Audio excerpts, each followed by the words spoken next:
come from and live on land considered sacred by indigenous people known as Bannock, Paiute, Shoshone, and many other tribes that lived here sustainably for thousands of years.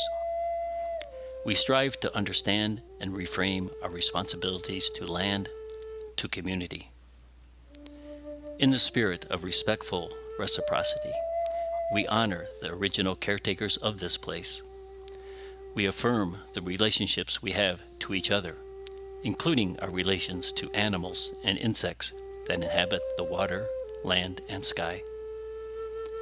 We recognize the relationship, the responsibility to quiet creeks, rushing rivers, rustling grasses, to sprawling forests, to the brilliant palettes of the sky,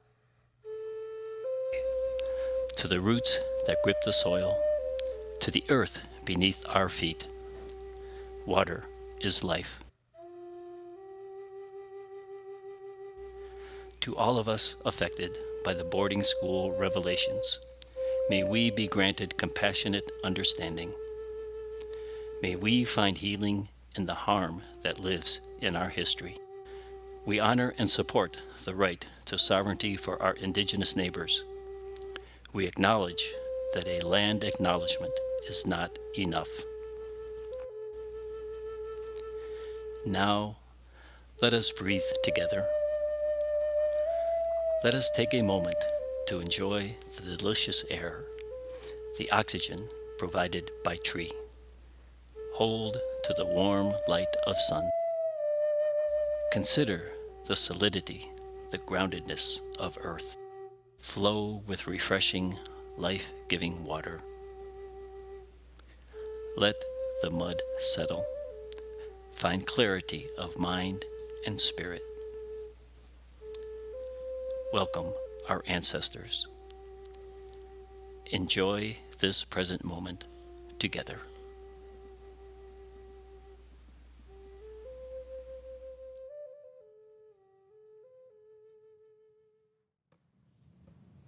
Good morning.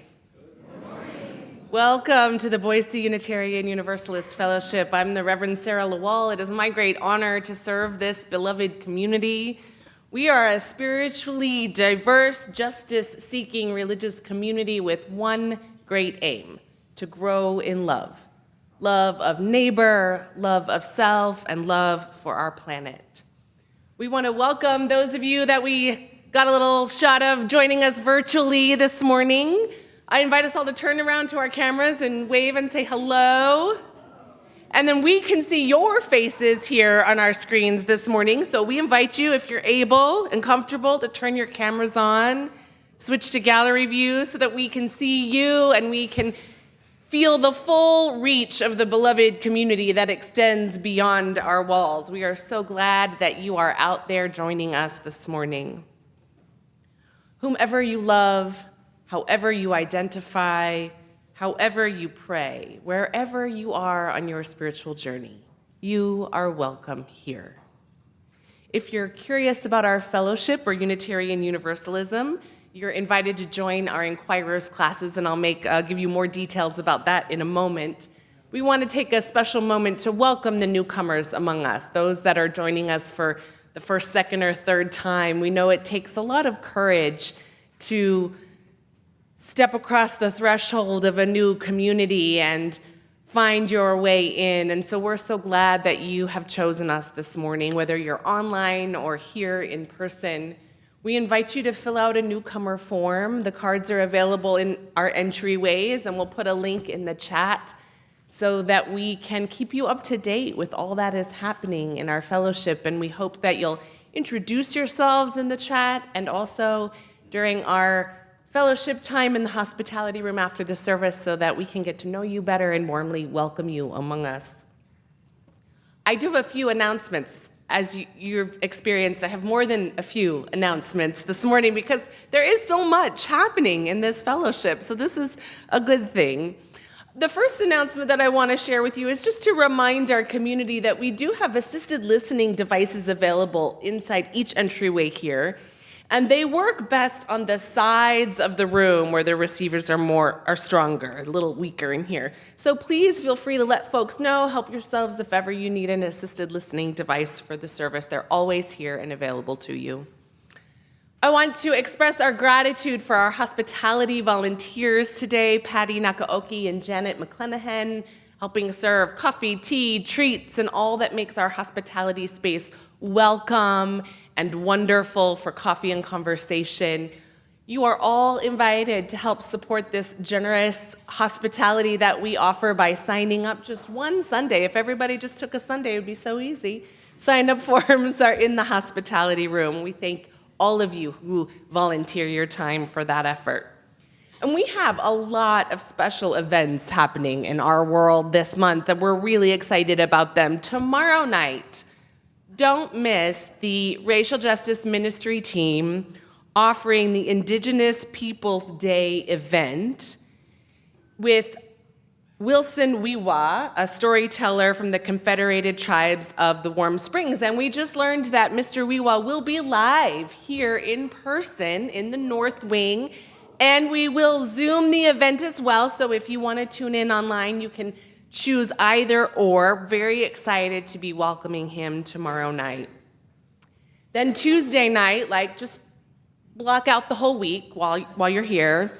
Tuesday night is the Pro Voice Project. We are proud partners with this project, hosting the Abortion Diaries, a one-night live stage production of real-life abortion stories from Idaho residents performed by actors on stage. This is at Treefort Music Hall. Doors open at 6 p.m.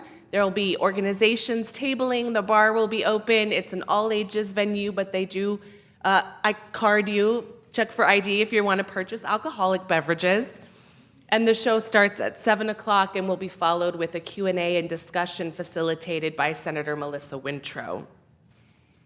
And we want to invite you all to come to the fellowship next Saturday afternoon because we are going to be part of a really special documentary project documenting the story of our asylum seeker hosting project and our asylum seeker Romel. For 4 years, we have been hosting Romel here as he's moved through the asylum process, gotten legal asylum, and is now working his way towards citizenship.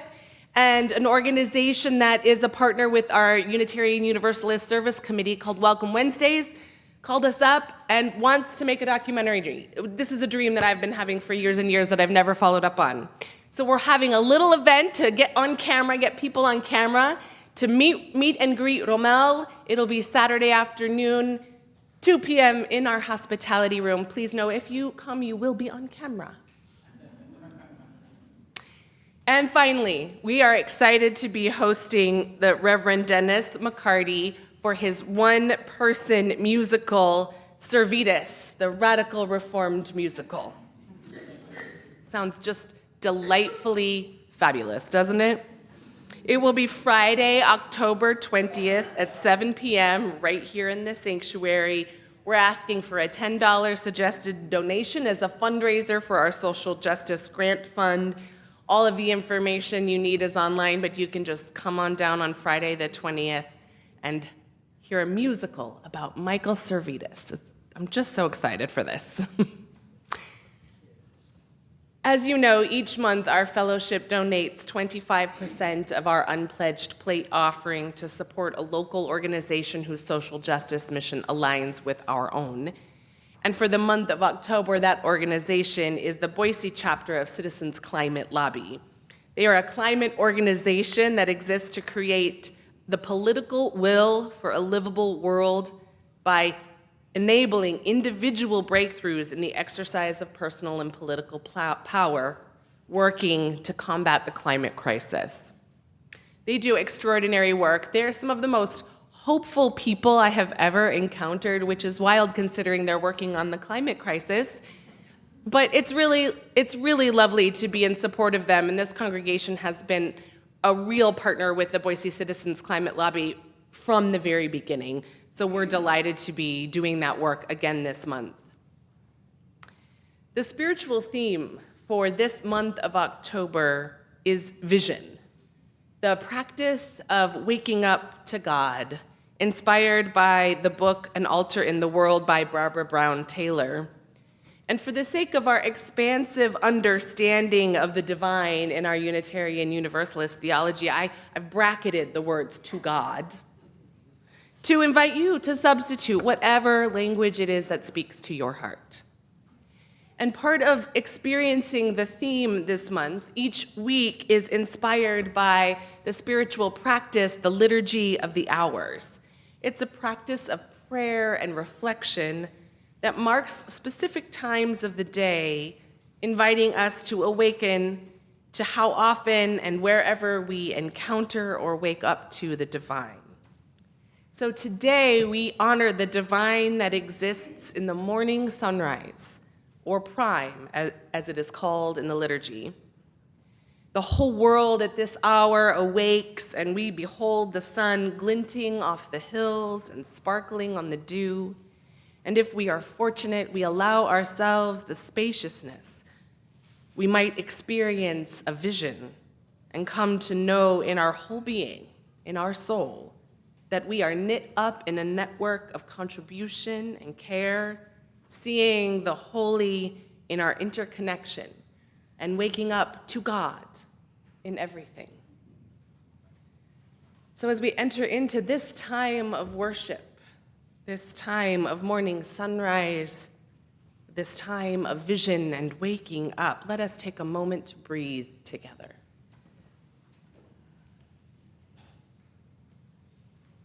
Fill your body with breath. Breathe in that light of morning,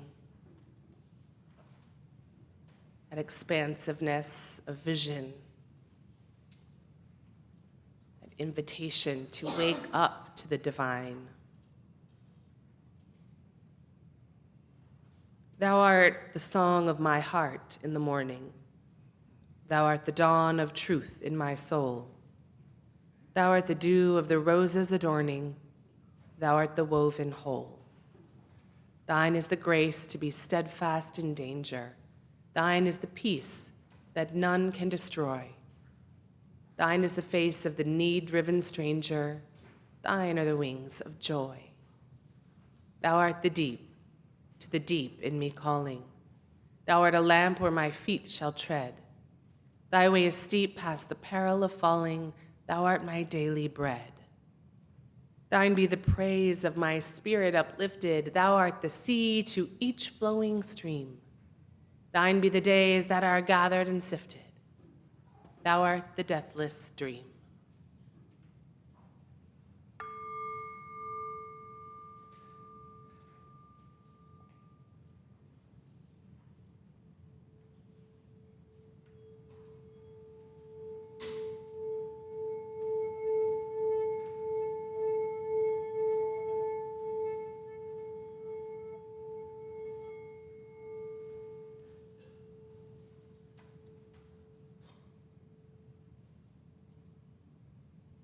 I invite us all to invoke the liturgy of the hours in this time of early morning sunrise with the words of a traditional Irish blessing, "May the long-time sun," turned into Kundalini chant by Satnam Kaur. As the song ends with the traditional Sanskrit chant Satnam, which translates to "I am truth," or "truth is my essence," I invite you to let those words, that meaning, fill up the places in your body and mind and heart and spirit. We'll stay seated during the song, and if it helps you to close your eyes, feel free to do so. You're invited to join in singing, chanting with Carrie if you wish, and you can also just enjoy a musical meditation.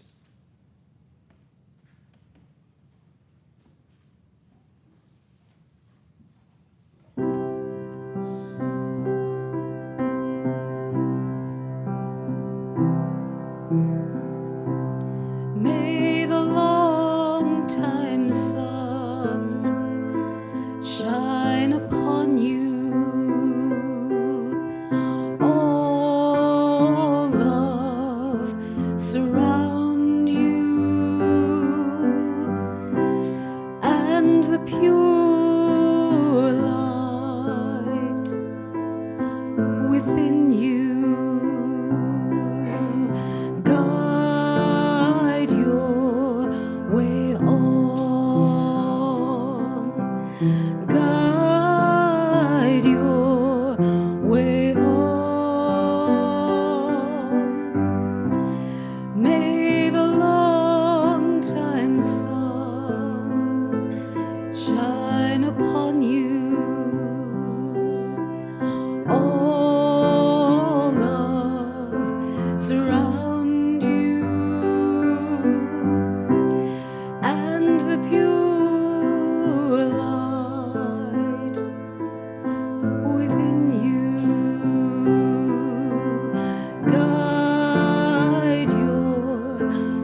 Each week, we light a flaming chalice, a symbol of our free faith, a beacon of hope, love, and justice.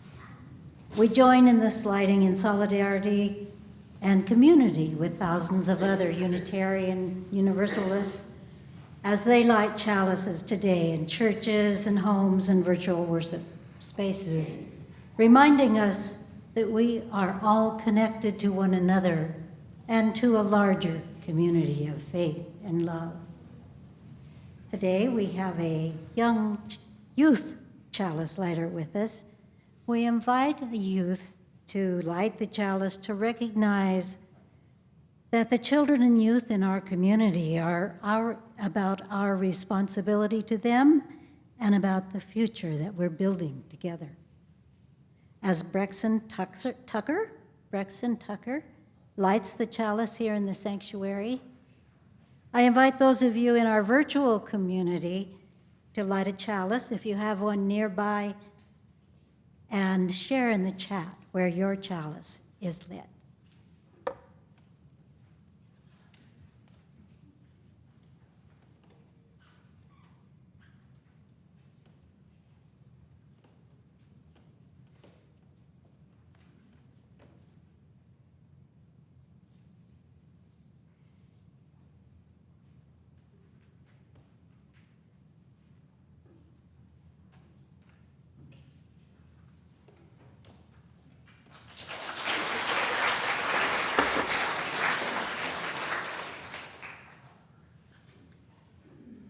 With our collective chalices lit in all of our spaces, we offer you this call to worship from David White.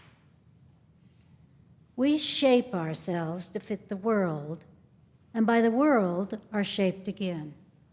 The visible and the invisible working together in common cause to produce the miraculous. I'm thinking of the way the intangible air passed at speed round a shaped wing easily holds our weight. So may we, in this life, trust to those elements that we have yet to see or imagine, and look for the true shape of our own selves by forming it well to the great intangibles about us. Come, let us worship together.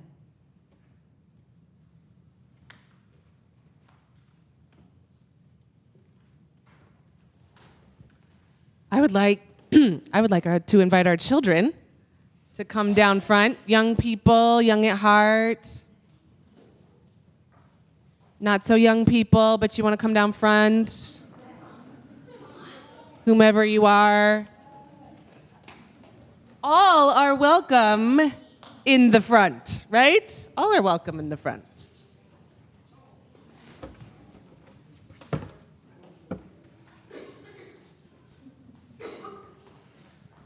Okay, am I on? I don't feel like I'm on, but that could just be me. I'm on? Okay. So other people are nodding. There we go. I have a little head cold, so it could just be me. Good morning, everyone. It's so good to see you. We wanted to start with our monthly themes, inviting something we call an Earth teacher. A representative of our planet that helps us think about our theme for the month. So our theme for the month is vision, the practice of waking up to God. And our Earth teacher for the month, thanks to Mark Zimmerer, who also helped craft the beautiful altar up here, is a simple stone or a rock, but with a dent in it. A hole. Not even a hole, just a dent. This has got a couple of dents in it. See that? See the dent in my rock? And this dent is the imperfection in the rock. And also is to represent the space for the holy. And some people call that God, and others might call it the universe, or the divine, or nature. Some call it mystery. I like that word a lot. That's a word I use a lot. Some even might call it the force. Have you heard that before? Yeah. Yes, that's right. It could be in this rock. What matters most, though, is not what we call it, but that we get to find places and spaces in our lives to notice it and to be with it and to feel it and to let it change us and to feel some support, some of that force that makes us feel like we're not alone in the world and that we have a purpose.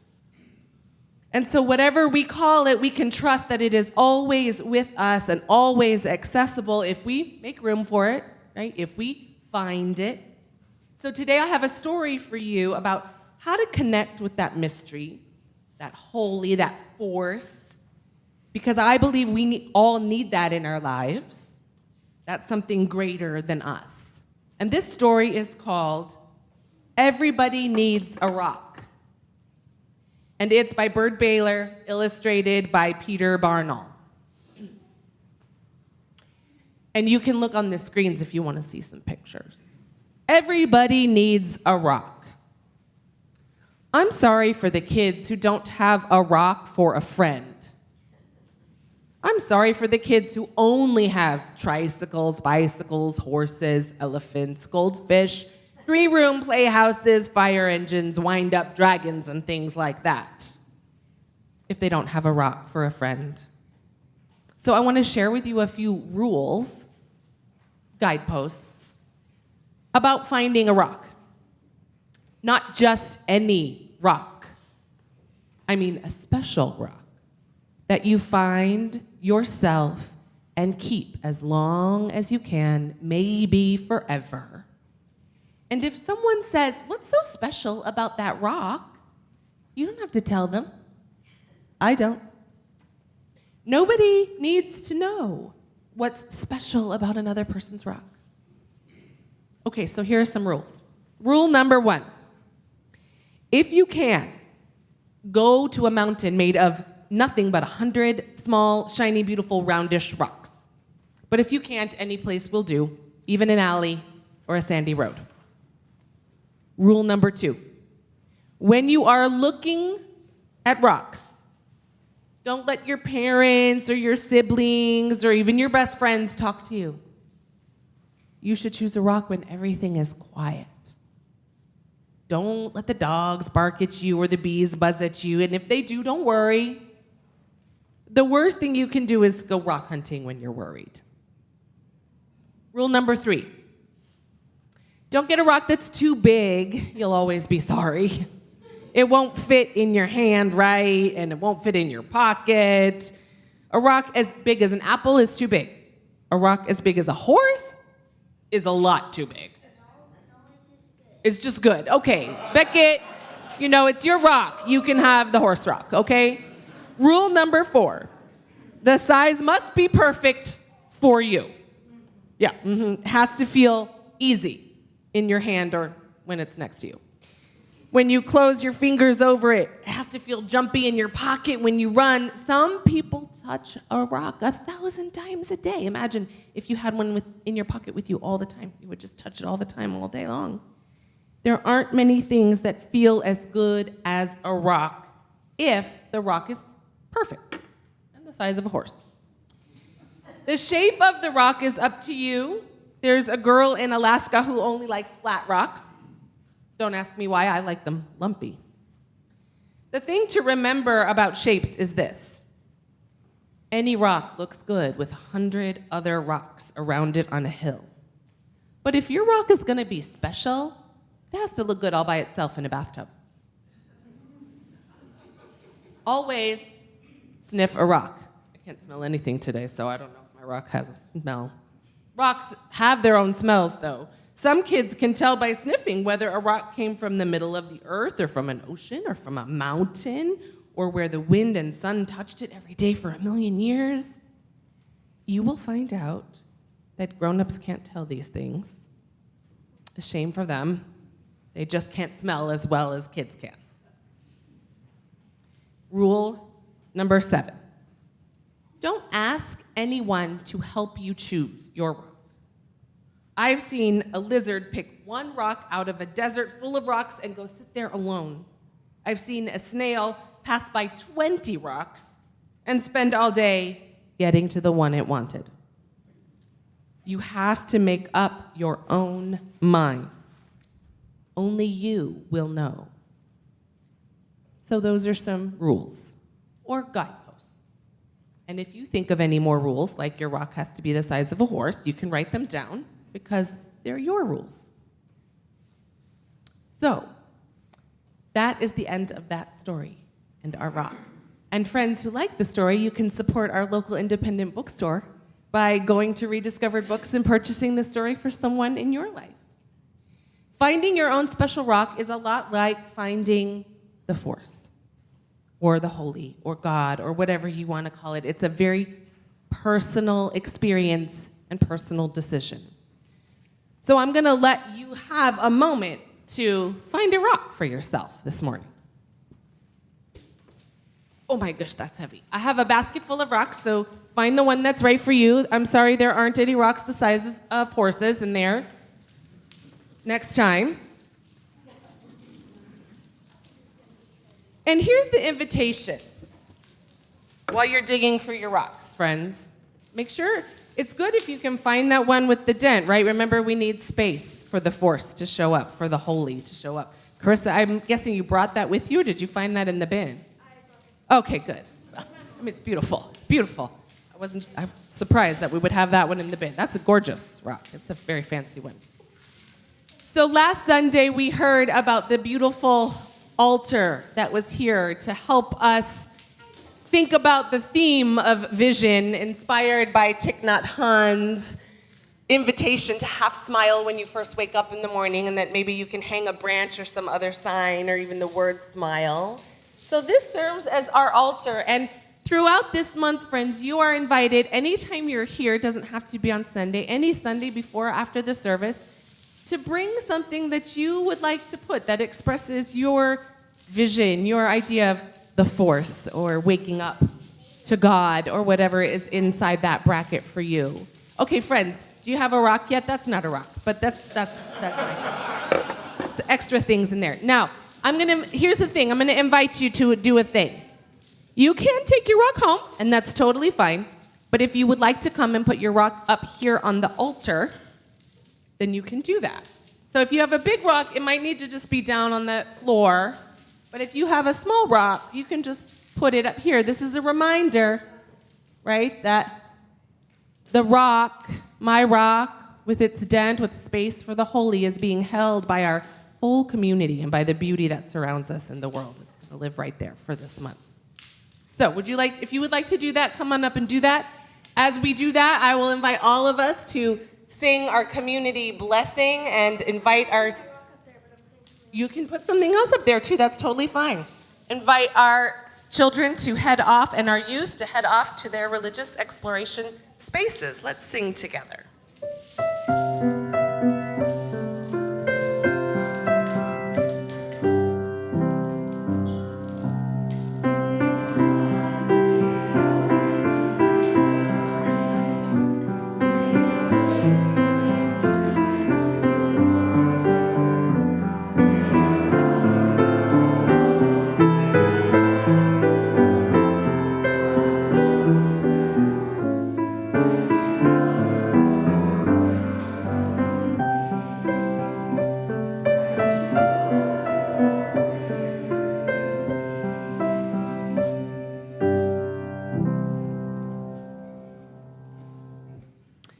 They're always our best teachers, our young people, right? There was a lot of intentionality down here in choosing just the exact right rock.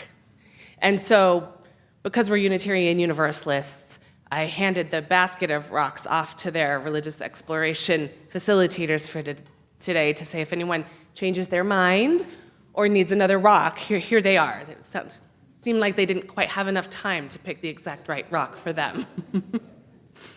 You, friends, are welcome to choose a rock from our beautiful property and bring something to our altar anytime, even after the service today. The experience of being in community together is an experience of sharing in life's abundance. And when we give to that vision of abundance in our world, and we say yes to building beloved communities beyond our walls. We commit ourselves to doing the work for justice and compassion for all people on our earth. And today we share those gifts with our plate partner, Citizens Climate Lobby of Boise, as an expression of that commitment and living out our faith in the world. There are many ways that you can make a financial gift. You can scan the QR code right here on the screen on your phone. It'll take you right to our giving page. You can put your gifts in the offering baskets as they come by. You can go to our website and use your smartphone app. However you choose to give. We are so very grateful for your generosity and for the way that we together as a community bring abundance into the world around us. I invite the ushers to please come forward. Our offering will now be gratefully received.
Our reading this morning is an excerpt from Altar on the World by Barbara Brown Taylor.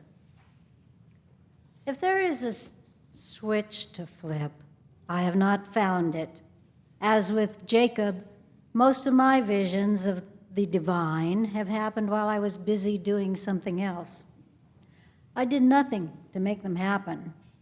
They happened to me the same way a thunderstorm happens to me, or a bad cold, or the sudden awareness that I'm desperately in love.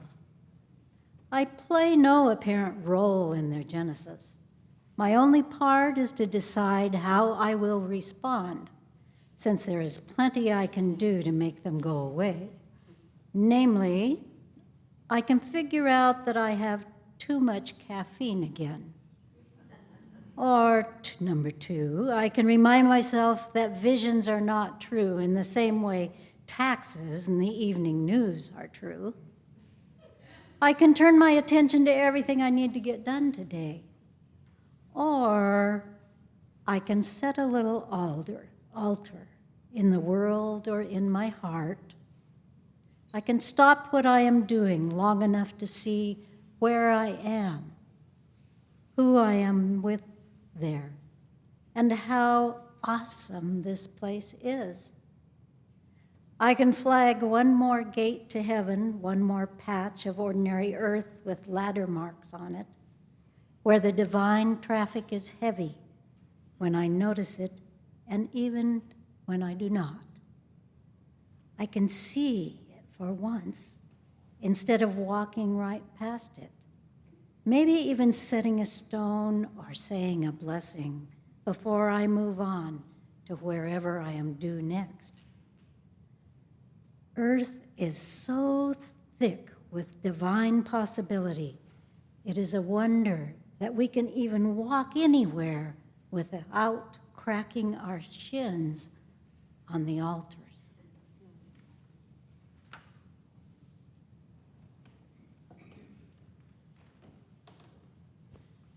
This morning, as I was reviewing the service and getting ready, it was pretty early out my window, and I was working just on the part about the liturgy of the hours, and the sun was just not even visible above the foothills, but that light blue just started across the sky. It felt very fitting, almost like a vision, perhaps. And I realized that at that time of the morning, when I have the inclination or the invitation to pause, that tends to be the time when the spaciousness opens up in my heart. Perhaps you felt it before, when that breath just eases everything for a moment. You look outside, then the light is just so. And then suddenly you can turn your attention to the needs of the world, the needs of the beloveds in your life, the needs of this community, and kind of whisper a blessing, send some energy, a prayer, a just alteration of your presence to all that is, the joy and the sorrow that we hold and carry with us day to day, really. And so we recreate that time together in our worship service to receive and carry the joys and sorrows in our own hearts and in our world.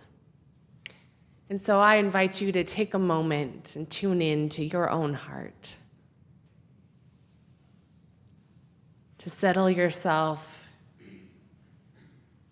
into that place of openness,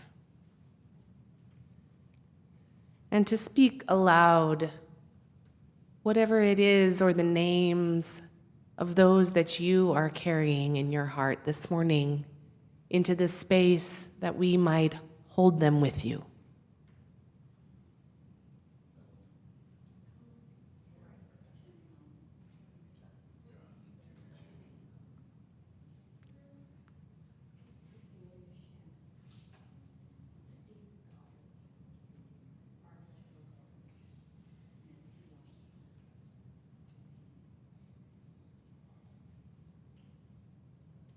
May the arms of this community hold all of our joys and sorrows, those named and those that remain silent and close to our hearts. May we feel the grace that surrounds us, the light of love and divine possibility.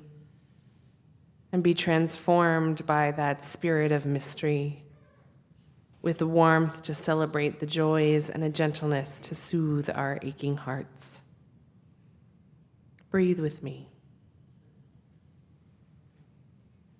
Breathe into this sacred space, into this sacred space wherever you find yourself. Breathe with wholeheartedness. Breathe with this beloved community filled with loving kindness. Listen to what is calling you in the silence.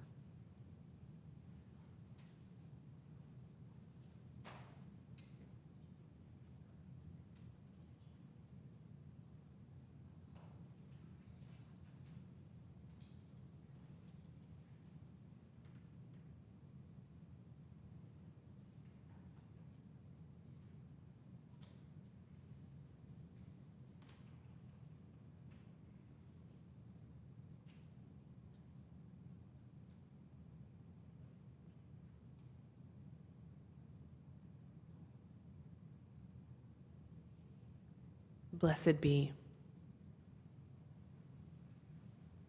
Sometimes in the practice of waking up to the holy, it helps us to sing. Just as you did this morning with that beautiful chant. I was listening to it. It was really lovely to hear your voices come in at the end. And sometimes the singing is full voiced and out into the world, and sometimes it's very internal, as if we are singing to our own soul. And so I invite us for this music for reflection to sing to our own souls, Comfort Me, hymn 1002 in our teal hymnal.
hands. I'm so sorry.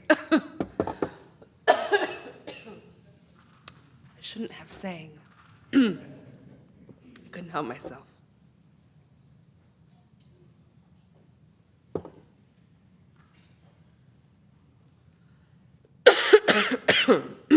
Okay, here we go.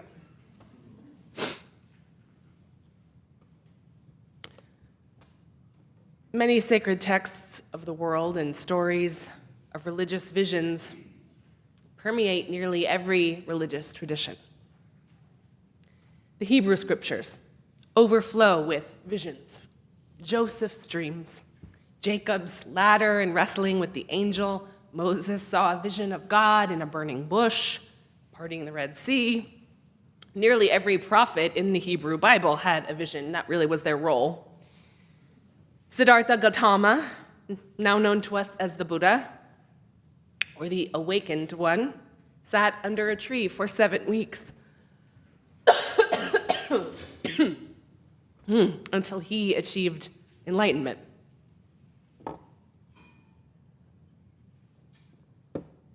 He woke up with a vision about the nature of human suffering and how we can free ourselves from that suffering through non-attachment and a life of compassion. The Prophet Muhammad is thought to have had many divine revelations that led to his writing of the Quran, including a visit from the Archangel Gabriel. All of these visions, for all of these religious teachers, resulted in a kind of waking up, a spiritual reimagining or transformation. And while we learn about them now, and religious cultures and religions and cultures revere those who had them, claiming them as religious leaders and teachers and icons, when they had their visions, they were just people, just like you and me. I mean, they still were people later, but then iconic. It was their fierce commitment to living into and bringing their visions to life that elevated them to the status of prophets, teachers, and religious leaders. And yet, we contemporary Unitarian Universalists, many of whom probably lean a little bit more toward the secular world than the spiritual world, or at least try to maintain a healthy balance of skepticism, tend to approach this idea of visions and waking up to God with that same skepticism. I get that. That's why for this theme I put the words "to God" in brackets, the part in the practice of waking up to God. It's in brackets because that phrase, that space, can mean a whole host of possibilities, like some of the ones I listed off for our kids, and especially to Unitarian Universalists who cast a wide theological and spiritual religious net, and who by and large are comfortable living in the mystery and living in the questions. We're comfortable living in the space. It's less about understanding the exactness of what we are waking up to, and more about being open to the possibility of the vision itself. And that the vision or visions wake us up to life. They wake us, I have cough drops, thank you, Sue, but I can't speak and suck a cough drop at the same time. I thought about that, I really did. That would have not been pretty. So these visions, they wake us up to life. They wake us up to ourselves, to the world, to beauty, and to God, however we define God, in a different way than we had experienced the world, ourselves, the holy before. Back in the fall of 2020, pandemic times, one of our more theistic Christian-leaning members led a UU Bible study on Paul's letters. Anyone take that? Anyone in this room in that? I know Pamela was. Paul's letters are the books of the Christian Bible: Corinthians, Thessalonians, Ephesians, Romans, Philippians. All of those letters that Paul wrote to these small, burgeoning, Jesus-following communities. And some of those letters became canonized books of the Christian scriptures. But because those books in the Christian Bible in particular are fraught with complicated declarations about behavior, and even some very apocalyptic end-of-days theology, and because many scholars agree that there were insertions into Paul's letters that were written by other more conservative authors, distorting Paul's ideas, for example, like the part about how women should not be religious leaders and should remain silent in church. So I was not a huge fan of Paul.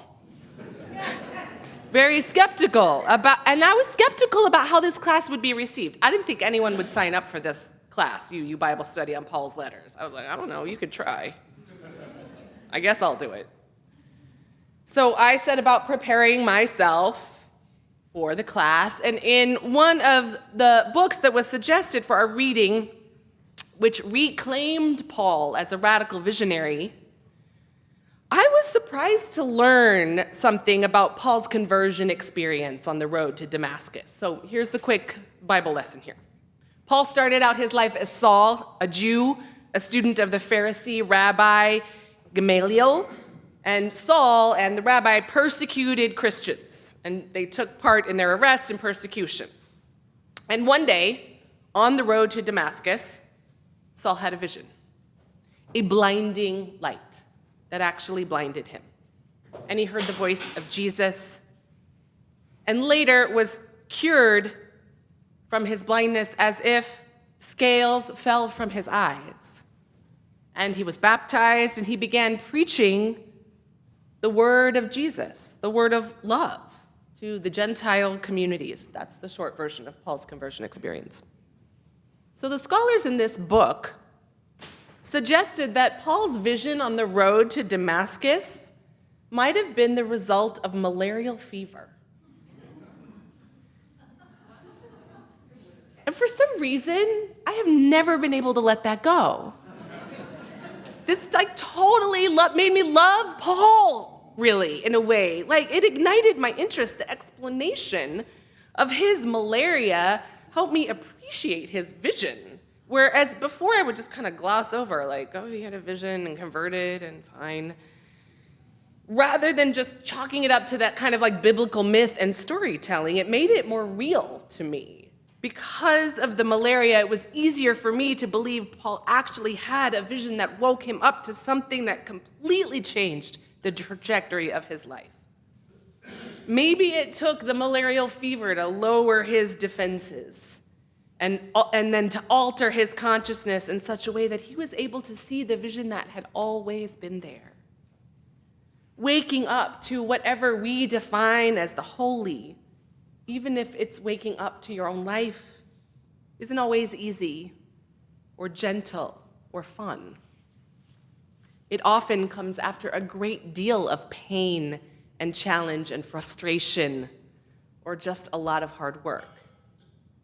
In Paul's vision, he was blinded, and then he didn't eat or drink for 3 days.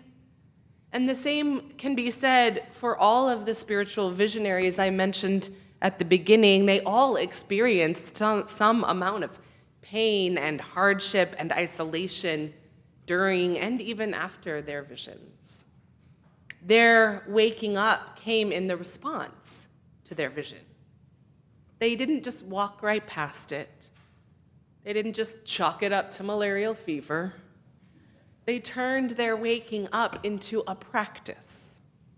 Like the reading we heard earlier from Barbara Brown Taylor, they turned the vision and themselves and everything around them into a kind of altar. Looking around at where they were and who they were with and noticing how awesome this place is. And then inviting those around them to live into the possibility of that awesomeness, of that divinity and that holiness. Paul's malarial vision and conversion came back to me, came back to my own awareness after I had major surgery almost 2 years ago. The surgery was 9 hours long, and in the recovery room, they gave me fentanyl, which caused hallucinations. But that word sounds scary and kind of negative, like a bad side effect. But these visions were beautiful and comforting to me. It was sort of these light-filled, angelic beings, like I was surrounded and being held by them, these beings that meant something to me, but I couldn't tell who they were. I couldn't see their faces, but it was like I knew them. Maybe they were angels, maybe they were ancestors, I don't know. All I know is how it felt, and that I wanted to keep going back to that place and to that feeling. And these visions lasted for more than 24 hours periodically. Just like Paul and the other spiritual teachers that I've mentioned today, my vision came out of a place of pain and hardship and a whole lot of frustration and also altered consciousness. But maybe that is what it took to see the vision that has always been there.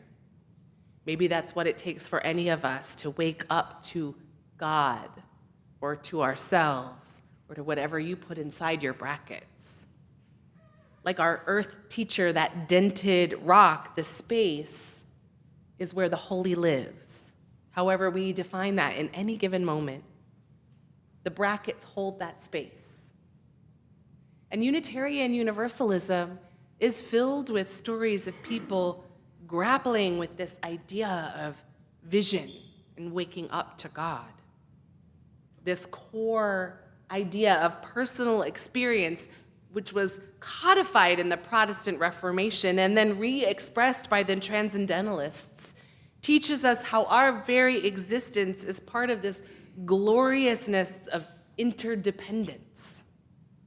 And it eventually became an articulated source of truth and wisdom that underpins our UU faith tradition, the direct experience of that transcending mystery and wonder affirmed in all cultures, which moves us to a renewal of the spirit and an openness to the forces which create and uphold life. That is the first source of Unitarian Universalism. So my vision, in case you didn't realize, did not launch me on the path of becoming a revered, renowned, iconic spiritual teacher. Maybe someday. I don't even really aspire to that, but I keep coming back to the vision, coming back to that comfort and connection, to that feeling of being held, of knowing I was not alone, that feeling of waking up to God everywhere, in everything. And visions are easy to forget, as is the waking up they often inspire. They are often so fleeting, and life's challenges and needs can easily overtake us as those visions slip through our fingers, too far away to access again. So we heard Barbara Brown Taylor suggest making an altar to those moments instead of moving right past them, too busy with tasks to notice or just dismissing them out of hand as malarial fever, but to allow ourselves to pause and take them in, to mark the moment with a stone, a saying, a blessing.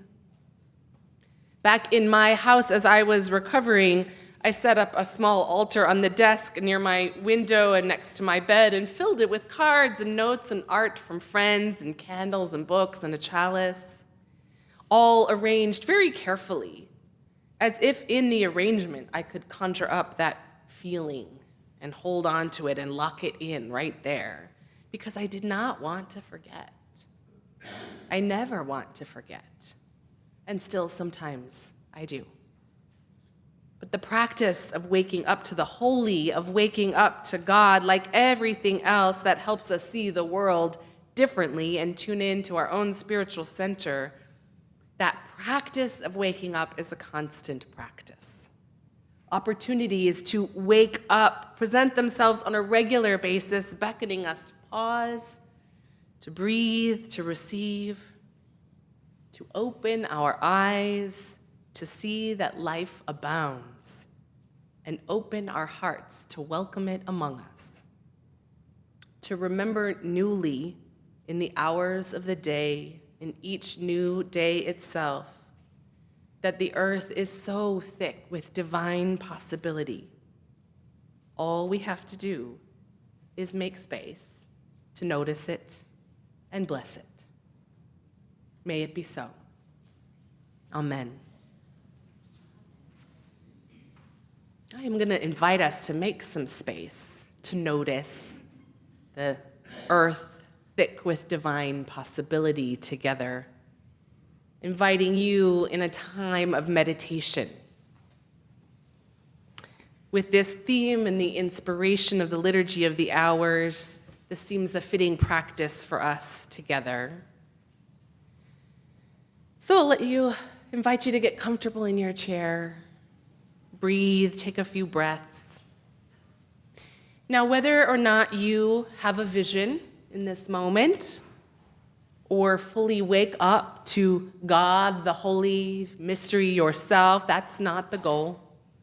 But the goal is to create space, like the space in our dented rocks, for all of that possibility to enter. And to invite ourselves into that space, to open our hearts and experience that abundance of interconnection, of love and beauty, or whatever teaching or awareness presents itself to you. So let's breathe together. If closing your eyes helps you in a time of meditation, I invite you to do that. And I invite you to imagine for yourself that morning sunrise. Wherever you are, where you can appreciate the morning sunrise just as the sun is cresting over the foothills. Just as everything starts to glow and wake up.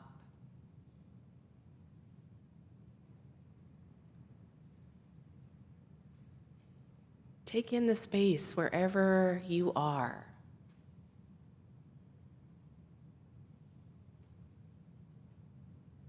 Wherever it is you find yourself. And soak in all of the beauty of the moment.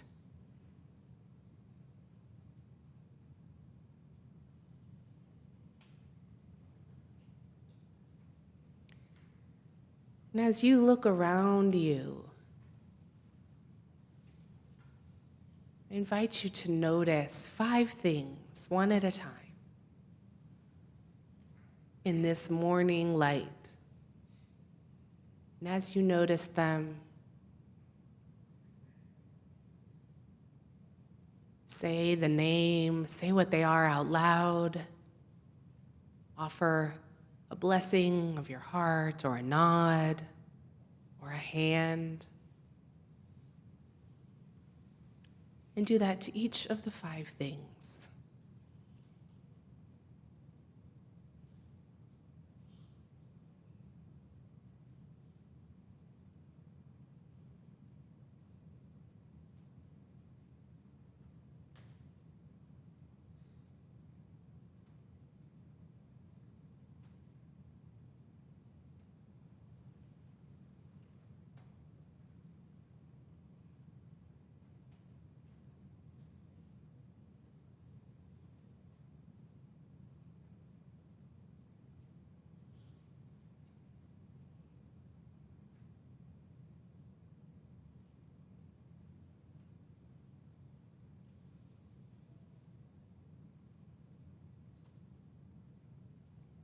Wherever you are, I invite you to turn in your meditation toward the cresting sun,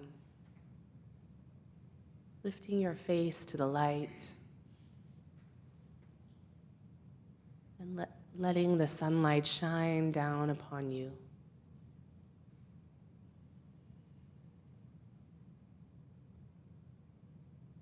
Filling you up with that light, that spark. that divine light that we affirm in each living thing.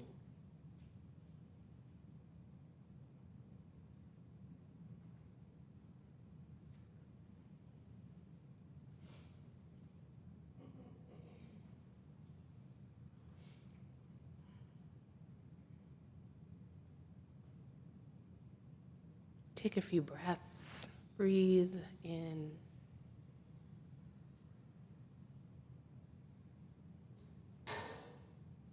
Do one more nod to the 5 things that you noticed, 5 things that become your altar for this sunrise meditation. Maybe there's something new that pops up.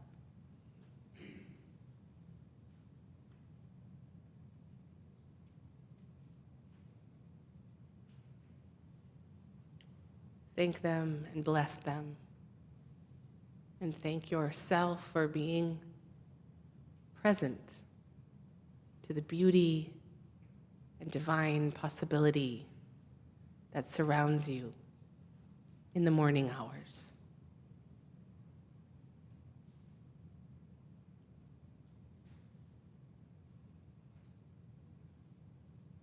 And as you are ready, I invite you to bring your hands into prayer pose in your heart. Gather up all that light within you. With one more deep breath.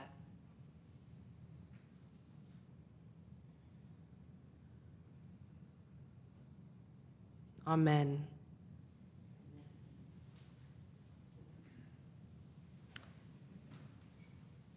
So now we're going to continue this blessing of the morning hours. We're going to rise in body or spirit and sing together those beautiful words of the Jason Shelton hymn, Morning Has Come, number 1000 in our teal hymnal.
Yes, that's how you should feel after that hymn. I invite you to place your hands over your heart for our closing blessing. May you welcome each new morning thick with divine possibility. May the long-time sun shine upon you. May you look for the shape of your true self in the world. May you find your own special rock that is yours and only yours.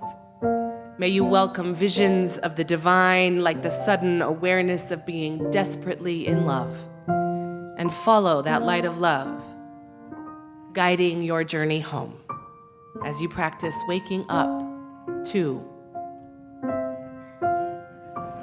Go in peace.